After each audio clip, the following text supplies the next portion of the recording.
On the vast stretches of southeast Arizona and Cochise County, where there are just 18 people per square mile, there is a staunch American patriotism that settles into the land, piquing curiosity. In Cochise County, neighbors are described in terms of miles, not cul-de-sacs or condos. People here love America, love the desert, the mountains, and its mixed culture. Stories here are about rattlesnakes, horses picking gate locks, and just as often, insecure borders. For years, the closest thing to distinction between the United States and Mexico was scant, easy-to-breach fencing. Today, fencing is better and there is more of it, like this see-through fencing with new built-in gulches running now through Douglas. Moving west, new fencing mixes in with old and the border roads are improving.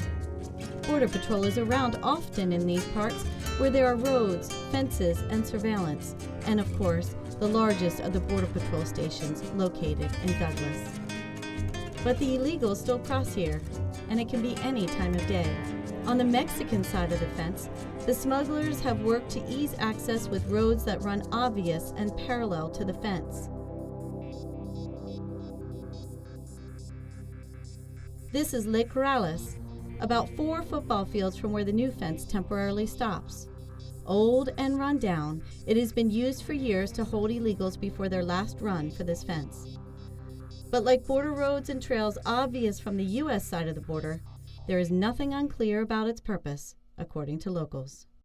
This is called Los Corrales, and it's where they actually corral illegal groups before they come over, and it's kind of a staging area. There is a sign over here that warns the illegals about illegal entry into America. 30 miles west of Douglas is the San Pedro River, known as a smuggling route because there will never be anything more than vehicle barriers in this riverbed. But a much worse case of smuggling of humans and drugs happens in the Coronado National Monument, where our films have documented over 1,500 illegal aliens picked up by our hidden camera friends. These are the areas highlighted in our Hidden Cameras on the Arizona Border mini documentary series we have developed at the Center for Immigration Studies over the past year and a half. Located between the ports of entry of Naco and Nogales, there is no fencing of any kind in this valley for 26 miles.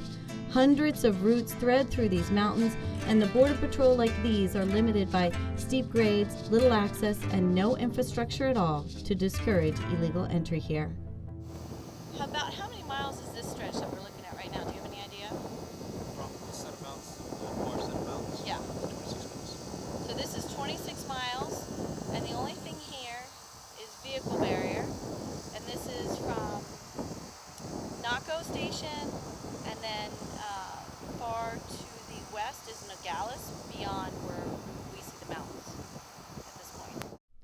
Yet, despite all of this, Arizona ranchers love the feel of the space and the breadth of the views where trees are few, where vistas expand with soul-stretching beauty, and the sun spins a color wheel. The contrast between desert plains that segue to steep red rock hills hold a history of mineral mining that have left in their wake pitted earth and ghost towns. Local jails have survived while most has faded under desert sun. For Arizona ranchers, all of this outweighs the nuisances and dangers of smugglers and the smuggled in their own backyards. And until the murder of rancher Robert Krentz in March 2010, not much was ever reported about the people who live amongst the scramble of this border. The remainder of this film is about one such rancher. Richard Humphries lives 30 miles north of the border and has 3 neighbors in 8 miles. As a 75-year-old former Air Force pilot and narcotics cop, Mr. Humphries has owned these 70 acres for the past 22 years and has only ever called Arizona home. The road that leads to his property is even named after him, a mile long of Humphries Road. Cattle, horses, chickens, barn cats and dogs, quails, jack and cottontail rabbits, even roadrunners make their life on this ranch. Fig and pomegranate trees provide fresh fruit, while wildflowers and prickly pear provide a spring flair. A dozen varieties of rattlesnakes are often considered a nuisance and killed. Here in Alpharetta, Arizona, side roads are mostly dirt and gravel, and major roads are 2-lane highways at most. These ranches are far from police headquarters, or even more prevalent in these parts, the Border Patrol. The mentality is one where everyone has to fend for themselves. Support is never close by and often too scarce.